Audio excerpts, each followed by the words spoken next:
Assalamualaikum warahmatullahi wabarakatuh.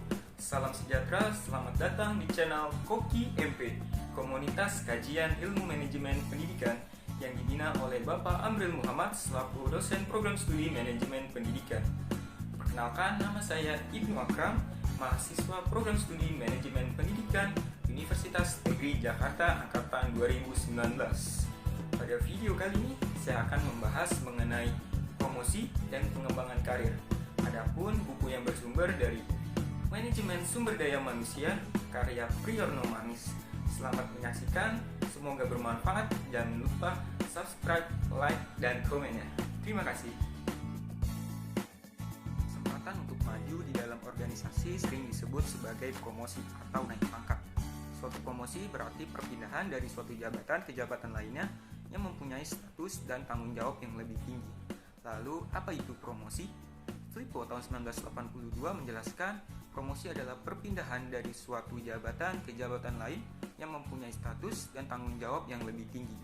Biasanya perpindahan ke jabatan yang lebih tinggi ini disertai dengan peningkatan gaji atau upah lainnya, walaupun tidak selalu demikian.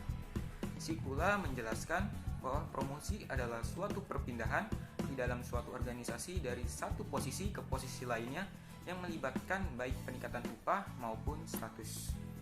Dapat disimpulkan bahwa promosi adalah perpindahan yang memperbesar kewenangan karyawan ke jabatan yang lebih tinggi di dalam suatu organisasi, sehingga kewajiban, hak, dan status serta penghasilannya semakin besar. Bagaimana cara melakukan suatu promosi dalam organisasi? Ada dua dasar yang dapat dipakai untuk menentukan promosi. Yang pertama, kecakapan kerja, dan yang kedua, senioritas. Dalam hal kecakapan kerja, lebih menekankan kepada kompetensi karyawan yang merupakan sebagai dasar kemajuan dan juga tidak memperhatikan sudah berapa lama karyawan tersebut bekerja. Sedangkan dalam cara senioritas, perusahaan meyakini bahwa masa kerja karyawan sangat mempengaruhi kompetensi karyawan dengan pengalaman yang dimilikinya.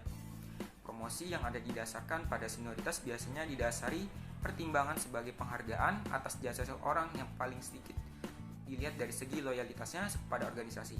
Sebaliknya, penggunaan dasar kecakapan kerja akan menjamin bahwa hanya mereka yang cakaplah yang bisa dipromosikan. Penggunaan dasar ini sebagai penghargaan organisasi kepada karyawan yang berprestasi. Kemudian, apa tujuan promosi? Yang pertama, untuk memberikan pengakuan, jabatan, dan imbalan jasa yang semakin besar kepada karyawan yang berprestasi. Kedua, menimbulkan kepuasan dan kebanggaan pribadi, status sosial yang semakin tinggi, dan penghasilan yang semakin besar.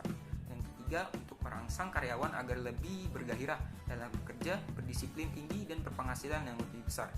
Yang keempat, untuk menjamin stabilitas kepegawaian dalam penilaian yang jujur dan adil.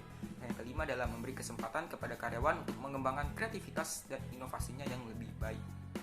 Jenis-jenis promosi yang pertama adalah promosi sementara yang merupakan pemberian kenaikan jabatan kepada karyawan untuk sementara waktu karena ada jabatan yang kosong dan harus segera diisi. Kedua, ada promosi tetap adalah menaikkan jabatan karyawan menjadi lebih tinggi dari sebelumnya karena yang bersangkutan telah memenuhi syarat untuk dipromosikan. Ketiga, ada promosi kecil adalah menaikkan jabatan seseorang karyawan dari jabatan yang tidak sulit ke jabatan yang lebih sulit yang meminta keterampilan tertentu, tetapi tidak disertai dengan peningkatan wewenang dan tanggung jawab.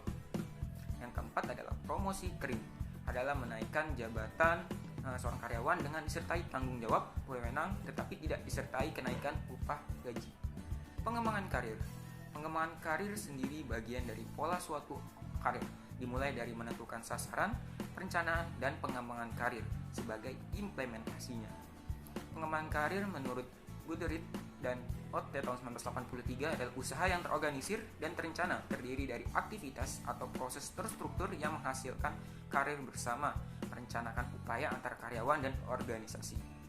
Pengembangan karir sendiri sebagai pendekatan formal yang diambil organisasi untuk memastikan bahwa orang yang kualifikasi dan pengalaman yang tepat tersedia dan saat dibutuhkan. Perencanaan karir terdiri dari dua elemen. Yang pertama, perencanaan karir organisasional dan perencanaan karir individual. Dalam perencanaan karir organisasional berfungsi mengintegrasikan akan kebutuhan sumber daya manusia dan sejumlah aktivitas karir di dalam organisasi tersebut.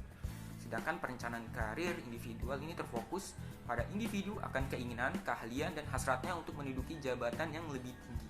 Perencanaan karir individual sangat membantu seseorang individu untuk mengetahui akan potensi dirinya.